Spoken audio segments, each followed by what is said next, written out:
Hello नमस्कार, कसे आहात? आय होप तुम्ही मस्त आणि मजेत असताल। मी अक्षता विथ बेबी लाईफमध्ये तुमचं पुन्हा एकदा सर्वांचं स्वागत करते। तर आज आहे सोमवार आणि सोमवार म्हणलं की साहेबांचा उपवास असतो। त्याचबरोबर गणपती बाप्पा बसलेत म्हणल्यावरती घरी काही ना काही गोड पदार्थ होतोच। त्यामुळे आज ठरवलं की शेंगदाण्याचे लाडू करू, जेणेकरून बाप्पाला प्रसाद देखील होईल आणि साहेबांना डब्याला म्हणजे टिफिनला लाडू देखील देता येतील। तर मी शेंगदाणे आधीच भाजून घेतले, त्यानंतर ते थंड केले आणि शेंगदाण्याचं कूट असं जाडसर ठेवते, बारीक केल्यावर खात नाही। आणि गूळ थोड्या प्रमाणात वापरले, जेणेकरून जास्त गोड देखील लाडू बनत नाहीत। त्यामुळे मग मी हे तूप टाकून करते आणि तुपातले शेंगदाण्याचे लाडू अप्रतिम लागतात। सो मी हे लाडू बनवून घेते। आणि गणपतीचं सांगायचं झालं तर हे दुसरं वर्ष आहे आमच्याकडे गणपती बसायचा। तर लहानपणी मी भरपूर पप्पांकडे हट्ट करत होती की गणपती बाप्पा बसवायला घरी आणायचा। सो पप्पांनी बसवला होता माझ्या हट्टाखातीर।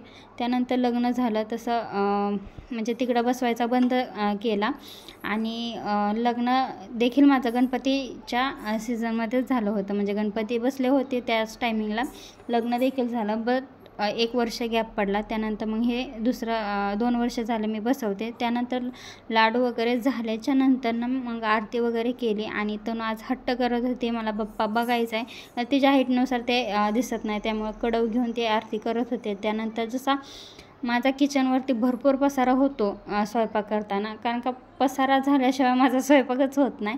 तसाच किचन पूर्ण साफ केल्याशिवाय मला हे काम झाल्याशिवाय वाटत नाही। त्यामुळे मी साबणाने घासून वगैरे किचन क्लीन करत असते। भांडी आणि किचन क्लीन केल्याशिवाय माझं काम आवरलं असं होतच नाही। जर हे पहिल्यांदा झालं तर असं बऱ्यापैकी असं वाटतं की माझं आताशी काम आवरलं आहे। त्यामुळे बाकीचे काम पेंडिंग राहिले तरी काही वाटत नाही, पण किचन आणि भांडे पूर्ण क्लीन हवे असतात मला।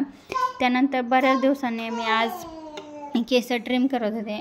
6 ते 8 महिन्यांदरम्यान मी केस ट्रिम करतच राहते आणि नॉर्मली का करणं गरजेचं आहे, जेणेकरून स्प्लिटेन्स येतात तर वाढ कमी होते त्याची आणि हेल्दी केस होतात। त्यामुळे मग मी 8 ते 6 महिन्यात हे केस ट्रिम करतच राहते आणि केस मी ट्रिम स्वतःच करत असते। तर कधी माहेरी जर असेल योग आला तर ते मम्मी देखील करते माझी।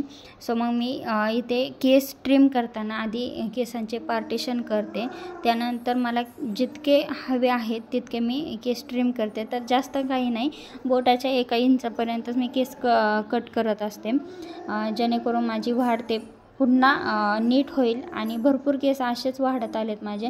तर अगोदर एक साईडचे ट्रिम करून घेते, तर दुसऱ्या साईडचे करते, त्यानंतर दोन्हीचे एकत्र केस करून एक साईडचे एक लेवल येते का ते पाहते आणि नंतर कट करून होते। तर इथे माझे ट्रिम करून झाले आहेत केस। आणि तुम्ही 6 महिन्यातनं केस ट्रिम करत असतील तर तुमची वाढ नक्कीच होईल। त्याचबरोबर स्प्लिटेन्स बाहेर येतात, तर खालचे तर स्प्लिटेन्स आपण ट्रिम केल्यानंतर निघून जातात, पण वरच्यांचं काय? तर वरच्यांचं कट करताना 2 पद्धत असतात, तर मी ती दोन्ही यूज करत असते नेहमी। तर पहिल्यांदा पहा, तर पार्टिशन करायचे, छोटे पार्टिशन करायचे, ते राऊंड केस करून घ्यायचे, ज्यातनं ते स्प्लिटेन्स बाहेर येत असतात, मग ते आपण कट करून घ्यायचं। दुसरी पद्धत जी की मी व्हिडिओमध्ये दाखवते, बोटाच्या कडेने राऊंड केस करायचे, जसं आपण केस खाली ओढत जाईल तसं ते स्प्लिटेन्स बाहेर निघत असतात आणि कैचीने ते इझिली निघून जातात। तर दुसऱ्या पद्धतीने बारीक जेवढे स्प्लिटेन्स असतात ते निघून जातात। तर मी अशा प्रकारे स्प्लिटेन्स काढून घेत असते आणि सगळ्या केसाचे करते। ज्या टायमिंगला मी केस ट्रिम करत असते त्या टायमिंगला मी हे कट करत असते स्प्लिटेन्स, जेणेकरून आपले केस हेल्दी राहते आणि वाढ भरपूर होईल। स्प्लिटेन्स असतील तर केसची वाढ थांबली जाते। त्यामुळे तुम्ही 6 ते 4 महिन्याला म्हणा, 8 महिन्याला म्हणा, हे करत राहा, जेणेकरून केस वाढ देखील होईल। त्याचबरोबर 2 टायमिंगला म्हणजे आठवड्यातनं 2दा हेअर वॉश करणं गरजेचंच असतं। त्याचबरोबर तेल लावणं, आणि तेलाचा व्हिडिओ मी अपलोड केला आहे, जे की मी कोणतं तेल यूज करते, तर तुम्ही तो व्हिडिओ पाहू शकता। त्याचबरोबर आपण हेअर मास्क वगैरे यूज करणं बी गरजेचं आहे। तर अशा प्रकारे मी हेअरची काळजी घेते आणि शॅम्पू वगैरे काही ह्याच्यात नाही आहे. तर जसं माझं रुटीन चेंज होईल तसं मी तुम्हाला सांगेलच.